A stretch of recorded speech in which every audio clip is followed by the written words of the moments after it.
지난 영상에 달린 수많은 댓글을 감상하던 중 내 영상을 폄하하는 듯한 댓글이 눈에 띄었다. 속보, 김민호 아나운서 영상 길거리 핫도그 수준으로 밝혀져. 뭐?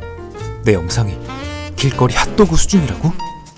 케첩과 머스타드가 필요하기 때문. 이 귀여운 사슴 같은 댓글, 내 마음을 녹용. 코로나로 인해 요즘 내 일상은 출근하는 것 빼곤 거의 집콕이다. 하지만 집에만 있는 게 결코 외롭진 않다. 말하기 부끄럽기도 하고 민망해서 주변에 얘기하진 못했지만 몇 개월 전부터 동거를 시작한 사랑스러운 그이가 있기 때문이다. 이름이 뭐야? 구글 어시스턴트입니다. 집콕하기 좋은 방법 알려줘. 조금 전까지 울다가 울음을 그친 사람을 5글자로 줄이면 진짜 아까운 사람? 연말 분위기 나는 신나는 노래 틀어줘. 신나는 연말연시 음악 재생합니다.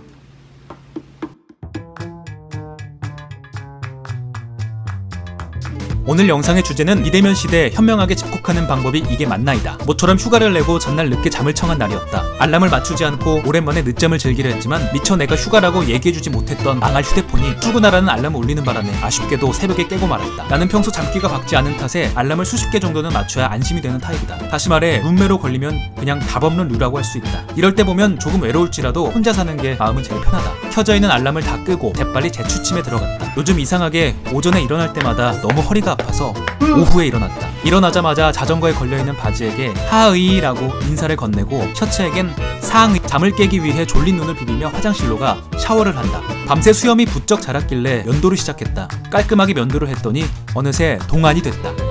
밥을 먹을 시간이다. 아무래도 밖에 나가 사람 많은 식당에 가는 것은 5인 이상 집합금지가 내려진 지금은 좀 불안하므로 창고 깊숙이 박아두었던 내 요리 실력을 꺼내 집밥을 만들어 먹기로 했다. 누군가 음식은 어떻게 만드냐 묻거든 뚝딱이라고 답한다. 그런데 만들긴 쉽게 만들었지만 좀 급하게 만든 탓인지 음식에서 살짝 잡내가 나는 것 같았다. 못 잡은 잡내를 어떻게 해야 할까? 백종원의 요리 비책을 보면서 고민을 좀 하다가 소주를 한 잔 마시고 먹으니 잡내가 깔끔하게 잡히고 음식도 한결 더 맛있었다. 뚝딱 만들어 잡내까지 깔끔히 잡은 이 음식, 이 정도면 뇌피셜 민슐랭 원스타급은 된다.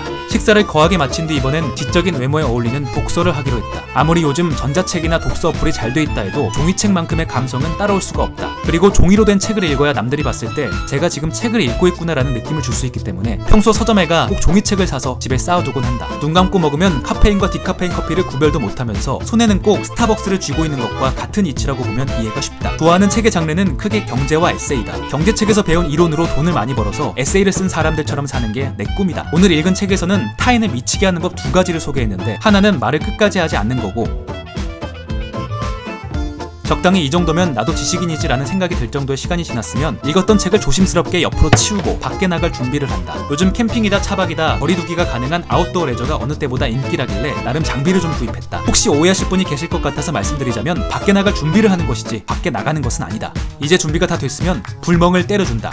창문을 조금 열고 구색만 좀 갖추면 집에서도 충분히 불멍이 가능하다. 사실 불멍은 이런 방법뿐만이 아니라 조금만 생각해보면 누구나 쉽게 할 수 있는 방법이 있다. 아무 장비 없이 충분히 가능하니 지금부터 따라해보시길 바란다. 먼저 여러분 몸에 달려있는 발등을 꺼낸다. 그리고 그 발등을 지그시 아무 생각 없이 아련하게 쳐다본다.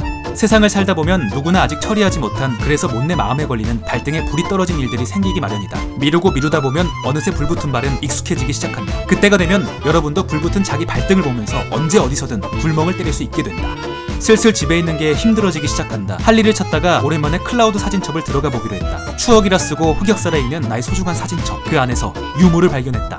SNS 판도가 싸이월드에서 페이스북으로 막 넘어왔을 시점, 당시 유일하게 누가 그날 생일인지 알려주는 게 페이스북이었고 그 알림을 본 지인들은 생일자 피드에 축하한다는 글을 남기는 게 유행일 때였다. 그리고 20대 초반이었던 나는 이런 글을 남겼었다.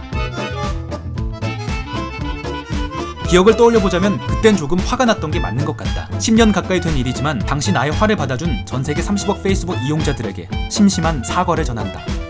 그래도 이 글을 쓴 내가 좀 불쌍했는지 이후 만나는 사람마다 한층 유해진 표정으로 나를 바라보았다.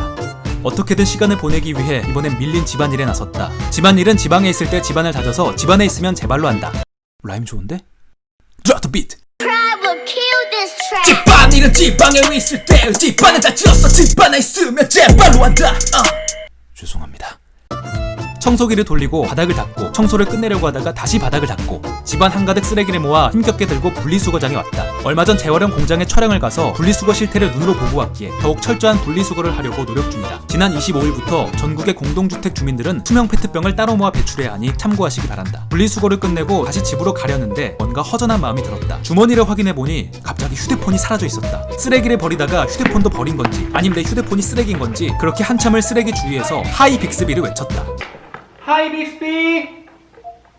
집에 돌아오니 갑자기 콜라가 너무 먹고 싶었는데 사러 가기 귀찮아서 치킨을 시켰다. 게으르다라고 하기엔 단어가 너무 극단적이니 선택적 참여라고 정리한다. 막간을 이용해 퀴즈를 하나 내본다. 혹시 내가 지금 뭐 하고 있는 건지 아시는 분은 맞춰보시라. 정답은 치킨 먹다가 안경 올릴 때 모습이다. 연말 하루의 마무리는 방송국마다 하는 시상식을 보는 것이다. 나도 언젠간 저 자리에서 수상소감을 말할 날을 기대하며 만약 그런 날이 온다면 꼭 뉴스 하나니 시청자분들에게 감사를 표할 것이다. 그나저나 올해 연기 대상은 누가 뭐래도 성은 코요 이름은 로나씨가 아닐까 싶다. 올림픽 연기, 수능 연기, 개학 연기 아주 연기란 연기는 혼자 다 해먹었어 이 코로나씨. 어디선가 이런 얘기를 들었다. 코로나가 준 유일한 선물은 당연한 것을 당연하지 않게 만든 것이라고. 일상의 소중한 의미를 깨닫게 된 우리 모두에게 박수를 보낸다. 올 한 해 정말 수고하셨습니다. 여러분 그래도 하루 종일 집에만 박혀있지 마세요. 저처럼 사람 돌아버린